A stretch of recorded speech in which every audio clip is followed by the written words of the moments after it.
अस्सलाम वालेकुम everyone and welcome back to another video. उम्मीद करता हूँ कि आप लोग सब खैरियत से होंगे। आज की जो वीडियो है वो होने वाली है जी गवर्नमेंट ऑफ सिंध के एक अपॉर्चुनिटी या करियर अपॉर्चुनिटी के बारे में जो उन्होंने अनाउंस की है। जॉब्स बेसिकली आप कहते हैं अनाउंस की गई हैं। अब ये जो जॉब अनाउंस की गई हैं इन पे ज़रा हम नज़र डालें तो इस तरीके से हैं कि करियर अपॉर्चुनिटीज़ हैं गवर्नमेंट ऑफ सिंध की तरफ से। Services general administration and coordination department जो होते हैं वो मैट्रिकुलेशन कैटेगरी के अंदर BPS 5 टू BPS 15 के कैंडिडेट्स ढूंढ रहे हैं, तलाश कर रहे हैं। उसके लिए टेस्ट मुनक्किद किया जा रहा है विथ पार्टनरशिप विद STS सीबा टेस्टिंग सर्विसेज। सिंध गवर्नमेंट ने पार्टनरशिप करके मतलब इनसे टेस्ट कंडक्ट करवा रहे हैं। तो अब ये जो टेस्ट है ये है क्या, बेसिकली क्यों लिया जा रहा है, किन बच्चों को सेलेक्ट करेंगे, कैसे सेलेक्ट करेंगे, कैसे फॉर्म फिल होगा, सब बताता हूँ।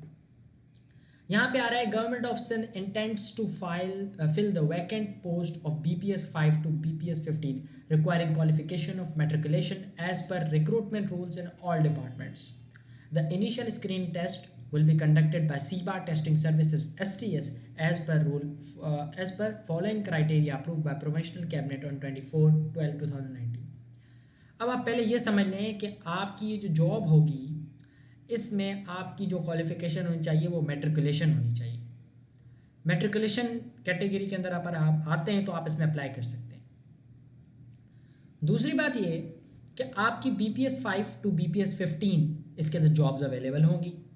उसके अलावा इसके अंदर जो है वो सीबा टेस्टिंग सर्विस यानी STS आपसे एग्ज़ाम लेगी। अब आ जाते हैं जी इनके कुछ पॉइंट्स पे नज़र डालते हैं कि क्या पॉइंट्स हैं, आखिर क्या एग्ज़ाम के पॉइंट्स हैं। तो एग्ज़ाम के पॉइंट्स ये हैं कि कट ऑफ परसेंटेज जो होगी वो 40% होगी, यानी 40% कट ऑफ परसेंटेज होगी। The test result shall be valid for 3 years। आपका जो रिजल्ट होगा टेस्ट का वो 3 साल के लिए वैलिड होगा। The interview will be conducted by the concern departmental selection committees specified under Rule 5(1) of Civil Servants।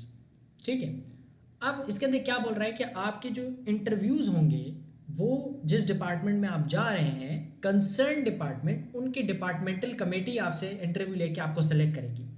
ऐसा नहीं होगा कि एक मुश्तरका कमेटी बना दी जाएगी वो सारे इंटरव्यू वो लेगी, ऐसा नहीं होगा। आपका इंटरव्यू आपका कंसर्न डिपार्टमेंट लेगा, whether it is FBR, whether it is police और वट एवर। ठीक है, अब उसके बाद बोला था test shall be conducted at divisional headquarters. जो भी सर्विसेज या ग्रुप्स के डिविजनल हेडक्वार्टर्स होंगे वहाँ पर आपके ये टेस्ट कंडक्ट किए जाएंगे। ठीक है, आ जाते हैं जी एज रिक्वायरमेंट में। तो एज रिक्वायरमेंट ये बोल रहा है 18 years and maximum 30 years on closing date of application. 18 से 30 साल आपकी उम्र हो है, 18 से 30 साल के अंदर आप हैं तो आप इसके अंदर अप्लाई कर सकते हैं। The sample test paper will be uploaded on the website www.ibasku.edu.pk STS announcement। अच्छा, यहाँ से आप इसका सैम्पल पेपर भी ले सकते हैं। उसके अलावा नेम ऑफ कैटेगरी है जी मैट्रिकुलेशन। मिनिमम क्वालिफिकेशन आपको चाहिए 10 years of education from any board of intermediate and secondary education. Age requirement मैंने आपको बता दी 18 to 30। अब आ जाते हैं जी टर्म्स एंड कंडीशन पे। इस चीज़ में अब आपको आपकी टोन सेट करेगा कि आप इसमें किस हिसाब से किस तरीके से एलिजिबल हैं या नहीं है। Interested candidates having domicile of Sindh province में submit online applications at STS portal. अब यहाँ पर ये कहा जा रहा है कि आप जो होने चाहिए सिंध प्रोविंस से ताल्लुक़ रखने चाहिए, सिंध प्रोविंस का आपका डोमिसाइल होना चाहिए, तभी आप एलिजिबल है इस जॉब के अप्लाई करने के लिए। उसके बाद बोल रहे हैं candidate must upload following original documents on STS portal. आपकी last degree, not less than minimum qualification mentioned above. आपकी मेंशन्ड अबव जो क्वालिफिकेशन है उससे कम नहीं होनी चाहिए। उसके अलावा CNIC, डोमिसाइल, PRC-D। आपका जो डोमिसाइल होता है वो एक डोमिसाइल सर्टिफिकेट होता है, उसके साथ एक PRC-D होता है और एक PRC-C होता है, if I am not mistaken. और अपने रिसेंट फोटोग्राफ, आपने अपना डोमिसाइल का सर्टिफिकेट जो पहला डोमिसाइल का पेपर होता है, उसके बाद PRC-D वो आपको चाहिए होगा। Candidates with disability are required to upload CNIC having wheelchair logo issued by NADRA. अगर आपकी कोई डिसेबिलिटी है तो आपको नादरा ने इशू किया होगा ID कार्ड जिस पे व्हीलचेयर लोगो बना होगा। ठीक है, अगर नहीं है तो नहीं होगा। After completing the online application candidates can download system generated challan of 1500 rupees. अब यहाँ पे मैं आपको बताता चलूँ, आप 1500 रुपीज़ का चालान ABL बैंक LTD ब्रांच के अंदर भी आप जमा करवा सकते हैं, और अगर आपके पास ABL ऐप जो है वो है अवेलेबल तो आप उस पर भी कर सकते हैं। ठीक है, ये हो गई आपके पास एक तरीका। दूसरी तरीका ये कि एक तरीका तो ये हो गया कि आप जाके सबमिट कराते हैं। दूसरा ये कि वन बिल वन लिंक्ड, आपके पास कंज्यूमर नंबर आएगा। मेरी जो नेक्स्ट वीडियो आएगी जिसके अंदर मैं प्रोसेस एक्सप्लेन करूंगा हाउ टू अप्लाई, उसके अंदर आप देखिएगा कि आपके पास एक कंज्यूमर नंबर आएगा। उस कंज्यूमर नंबर पर आपने सर्टन अमाउंट यानी 1500 रुपीज़ फॉरवर्ड करनी। This fee is non refundable, आपकी ये फीस नॉन रिफंडेबल होगी, ये रिफंड नहीं हो सकती, तो सोच समझ के कीजिएगा। आप नंबर 4 पॉइंट पे ये कह रहा है कि कोई भी मिसलीडिंग एग्जैजुरेटेड इन्फॉर्मेशन अगर आप देंगे उसके अंदर एप्लीकेशन के अंदर तो वो आपकी टर्मिनेशन पे जा सकती है। अगर वो चीज़ निकल आई कि आपने झूठ बोला है वहाँ पे तो आपको टर्मिनेट कर दिया जाएगा, वहाँ पे आपका सब कुछ कैंसिल कर दिया जाएगा। Age relaxation general as per Sindh rules, government Sindh के रूल के मुताबिक है। Gender disable and minority quota भी ऑब्जर्व किया जाएगा इसके अंदर। No TADA shall be admissible for appearing in test.